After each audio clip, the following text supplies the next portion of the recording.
Hello, Internet. How are you doing? I'm doing slightly better than I was yesterday. My head is not quite pounding out of my head like it was for the last couple of days, but it still hurts sometimes. I don't know. We're going to be all right, though. We're here to read Chapter 12 of the Emerald City of Oz, Book 6 in the Oz series. And Chapter 12 is called How They Matched the Fuddles. Who are the Fuddles, you ask? I got no fuddling idea. But we'll find out tonight together. I got no fuddling clue who the Fuddles are. But we're about to find out together. Dorothy and her fellow travelers rode away from the Cut-and-Clip village and followed the indistinct path as far as the signpost. Here they took the main road again and proceeded pleasantly through the pretty farming country. When evening came, they stopped at a dwelling and were joyfully welcomed and given plenty to eat and good beds for the night. Early next morning, however, they were up and eager to start, and after a good breakfast, they bade their host goodbye, climbed into the red wagon to which the sawhorse had been hitched all night. Being made of wood, this horse never got tired or cared to lie down. Dorothy was not quite sure whether he ever slept or not, but it was certain that he never did when anyone was around. The weather is always beautiful in Oz, and this morning the air was cool and refreshing, and the sunshine brilliant and delightful. In about an hour they came to a place where another road branched off. There was a signpost here which read, "This way to Fuddlecumjig." "Oh, here's where we turn," said Dorothy, observing the sign. "What? Are we going to Fuddlecumjig?" asked the Captain General. "Well, yes, Ozma thought we might enjoy the Fuddles. They are said to be very interesting." "Well, no one would suspect it from their name," said Aunt Em. "Who are they anyhow? More paper things?" "I think not," answered Dorothy, laughing. "But I can't say exactly, Aunt Em, what they are. We'll find out when we get there." "Perhaps the wizard knows," suggested Uncle Henry. "No, I've never been there before," said the wizard. "But I've often heard Fuddlecumjig and the Fuddles, who are said to be the most peculiar people in all the land of Oz." "In what way?" asked the Shaggy Man. "I don't know, I'm sure," said the wizard. Just then, as they rode along the green lane toward Fuddlecumjig, they spied a kangaroo sitting by the roadside. The poor animal had its face covered with both its front paws and was crying so bitterly that the tears coursed down its cheeks into two tiny streams and trickled across the road, where they formed a pool in a small hollow. The sawhorse stopped short at this pitiful sight, and Dorothy cried out with ready sympathy, "What's the matter, kangaroo?" "Boo-hoo! Boo-hoo!" wailed the kangaroo. "I've lost my... no, boo-hoo, boo-hoo." "Poor thing," said the wizard. "She's lost her mister. It's probably her husband, and he's dead." "No, sobbed the kangaroo. It isn't that. I've lost my boo." "I know," said the Shaggy Man. "She's lost her mirror." "No, it's my boo."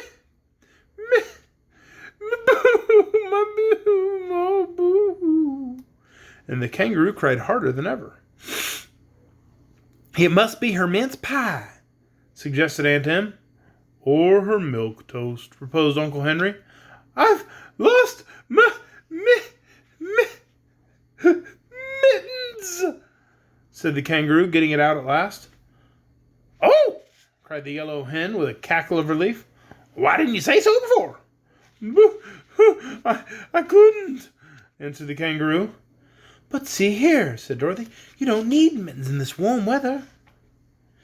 "Yes, I do," replied the animal, stopping her sobs and removing her paws from her face to look at the little girl reproachfully. "My hands will get all sunburned and tanned without my mittens, and I've worn them so long they'll probably catch cold without them." "Nonsense," said Dorothy. "Never heard before of any kangaroos wearing mittens." "Didn't you?" asked the animal as if surprised. "Never," repeated the girl. "And you'll probably make yourself sick. You don't stop crying. Where do you live?" "About 2 miles beyond Fuddlecumjig," was the answer. "Grandmother Gnit made me the mittens, and she's one of the Fuddles." "Well, you better go home now. Perhaps the old lady will make you another pair," suggested Dorothy. "We're on our way to Fuddlecumjig. You may hop along beside us." So they rode on, and the kangaroo hopped beside the red wagon and seemed quickly to have forgotten her loss. By and by, the wizard said to the animal, "Are the Fuddles nice people?" "Oh, very nice," answered the kangaroo. "That is, when they're properly put together. But they get dreadfully scattered and mixed up at times, and then you can't do anything with them." "What do you mean by they're getting scattered?" inquired Dorothy. "Why, they're made in good many small pieces," explained the kangaroo, "and whenever any stranger comes near them, they have a habit of falling apart and scattering themselves around. That's when they get so dreadfully mixed, and it's a hard puzzle to put them back together again." "Who usually puts them together?" asked Omby Amby.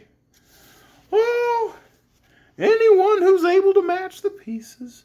I sometimes put my grandmother Gnit together myself, 'cause I know her so well I can tell every piece that belongs to her. Then when she's all matched, she knits for me. That's how she made my mittens. But it took a good many days hard knitting. I had to put grandmother together a good many times. And every time I came near, she'd scatter herself." "I should think they'd get used to your coming and not be afraid," said Dorothy. "Oh, it isn't that," replied the kangaroo. "They're not a bit afraid when they're put together, and usually they're very jolly and pleasant. It's just a habit they have to scatter themselves. If they didn't do it, they wouldn't be Fuddles." The travelers thought about this quite seriously for a time, while the sawhorse continued to carry them rapidly forward. Then Aunt Em remarked, "I don't see much use our visiting these Fuddles. If we find them scattered, all we can do is sweep them up and then go about our business." "Oh, I believe we'd better go on," replied Dorothy. "I'm getting hungry. We must try to get some luncheon at Fuddlecumjig. Perhaps the food won't be scattered nearly as badly as people." "You'll probably find plenty to eat there," declared the kangaroo, hopping along in big bounds because the sawhorse was going so fast. "And they have a fine cook, too, if you can manage to put them together. There's the town now, just ahead of us." They looked ahead and saw a group of very pretty houses standing in a green field a little apart from the main road. "Some munchkins came here a few days ago and matched a lot of people together," said the kangaroo. "I think they're together yet, and if you go softly, without making any noise, perhaps they won't scatter." "Let's try it," suggested the wizard. So they stopped the sawhorse and got out of the wagon, and after bidding goodbye to the kangaroo, who hopped away home, they entered the field and very cautiously approached the group of houses. So silently did they move that soon they saw through the windows of the houses people moving around, while others were passing to and fro in the yards between the buildings. They seemed much like other people from a distance, and apparently they did not notice the little party so quietly approaching. They had almost reached the nearest house when Toto saw a large beetle crossing the path and barked loudly at it. Instantly a wild clatter was heard from the houses and yards. Dorothy thought it sounded like a sudden hailstorm, and the visitors, knowing that caution was no longer necessary, hurried forward to see what had happened. After the clatter was an intense stillness that reigned in the town. The strangers entered the first house they came to, which was also the largest, and found the floor strewn with pieces of the people who lived there. They looked much like fragments of wood neatly painted, and were of all sorts of curious and fantastic shapes, no two pieces being in any way alike.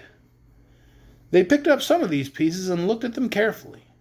On one which Dorothy held was an eye, which looked at her pleasantly, but with an interested expression, as if it wondered what she was going to do with it.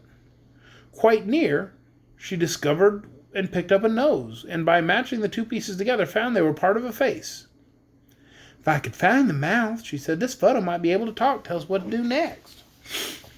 "Then let us find it," replied the wizard. So they all got down on their hands and knees and began examining the scattered pieces.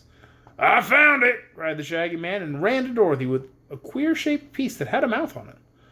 When they tried to fit it to the eye and nose, they found the parts wouldn't match together. "That mouth belongs to another person," said Dorothy. "You see, we need a curve here and a point there to make it fit the face." "Well, it must be someplace," declared the Wizard, "so if we search long enough, we shall find it." Dorothy fitted an ear on next, and the ear had a little patch of red hair above it. So while the others were searching for the mouth, she hunted for pieces with red hair and found several of them, which, when matched to the other pieces, formed the top of a man's head. She had also found the other eye and the ear, and by the time Ambi in a far corner discovered the mouth. When the face was thus completed, all parts joined together with a nicety that was astonishing. "Why, it's like a puzzle picture," exclaimed the little girl. "Let's find the rest of them and get them all together." "What's the rest of them like?" asked the Wizard. "Here are some pieces of blue legs and green arms, but I don't know whether they are his or not." "Look for a white shirt and a white apron," said the head, which had been put together, speaking in a rather faint voice. "I'm the cook." "Oh, thank you," said Dorothy. "It's lucky we started you first, for I'm hungry. And you can be cooking something for us to eat while we match the other folks together." It was not so very difficult, now they had a hint as to how the man was dressed, to find the other pieces belonging to him, and as all of them now worked on the cook, trying piece after piece to see if it would fit, they finally had the cook set up complete. When he was finished, he made them a low bow and said, "I will go at once to the kitchen and prepare your dinner. You will find it something of a job to get all the Fuddles together, so I advise you to begin on the Lord High Chigglewitz, whose first name is Larry. He is a bald-headed fat man and is dressed in a blue coat with brass buttons, a pink vest and drab breeches. A piece of his left knee is missing, having been lost years ago when he scattered himself too carelessly. That makes him limp a little, but he gets along very well with half a knee. As he is the chief personage in the town of Fuddlecumjig, he will be able to welcome you and assist you with the others, so it will be best to work on him while I am getting your dinner." "We will," said the Wizard, "and thank you very much, Cook, for the suggestion." Aunt Em was the first to discover a piece of the Lord High Chigglewitz. "Seems to me like a foolish business, this match folks together," she remarked. "But as we haven't anything to do till dinner's ready, we may as well get rid of some of this rubbish. Here, Henry, get busy and look for Larry's bald head. I've got his pink vest, all right." They worked with eager interest, and Billina proved a great help to them. The yellow hen had sharp eyes and could put her round head close to the various pieces that lay scattered about. She would examine the Lord High Chigglewitz and see which piece of him was needed next, and then hunt around till she found it. So before an hour had passed, old Larry was standing complete before them. "I congratulate you, my friends," he said, speaking in a cheerful voice. "You are certainly the cleverest people who ever visited us. I was never matched together so quickly in my life. I consider it a great puzzle usually." "Well," said Dorothy, "there used to be a picture puzzle craze in Kansas, so I had some experience matching puzzles. But the pictures were flat and you're round, and that makes you harder to figure out." "Thank you, my dear," replied old Larry, greatly pleased. "I feel highly complimented. Were I not a really good puzzler, there would be no object in scattering myself." "Why do you do it?" asked Aunt Em severely. "Why don't you behave yourself? Stay put together." The Lord High Chigglewitz seemed annoyed by this speech, but he replied politely, "Madame, you have perhaps noticed that every person has some peculiarity. Mine is to scatter myself. What your own peculiarity is, I will not venture to say, but I shall never find fault with you, whatever you do." "Now you've got your diploma, Em," said Uncle Henry with a laugh, "and I'm glad of it. It's a queer country, and we may as well take the people as we find them." "If we did, we'd leave these folks scattered," she returned, and this retort made everyone laugh good-naturedly. Just then Ambi found a hand with a knitting needle in it, and they decided to put Grandma Gnit together. She proved an easier puzzle than old Larry, and when she was complete they found her a pleasant old lady who welcomed them cordially. Dorothy told her how the kangaroo had lost her mittens, and Grandmother Gnit promised to set it to work at once and make the poor animal another pair. Then the cook came to call them to dinner, and they found an inviting meal prepared for them. The Lord High Chigglewitz sat at the head of the table, and Grandmother Gnit at the foot, and the guests had a merry time and thoroughly enjoyed themselves. After dinner, they went out into the yard and matched several other people together, and this work was so interesting they might have spent the entire day at Fuddlecumjig had not the wizard suggested that they resume their journey. "I don't like to leave all these people scattered," said Dorothy, undecided what to do. "Oh, don't mind us, my dear," returned old Larry. "Every day or so, some Gillikins or Munchkins or Winkies come here to amuse themselves by matching us together. So there will be no harm in leaving these pieces where they are for a time. But I hope you will visit us again, and when you do, you will always be welcome, I assure you." "Don't you ever match each other?" she inquired. "Never! For we are no puzzles to ourselves, and so there wouldn't be any fun in it."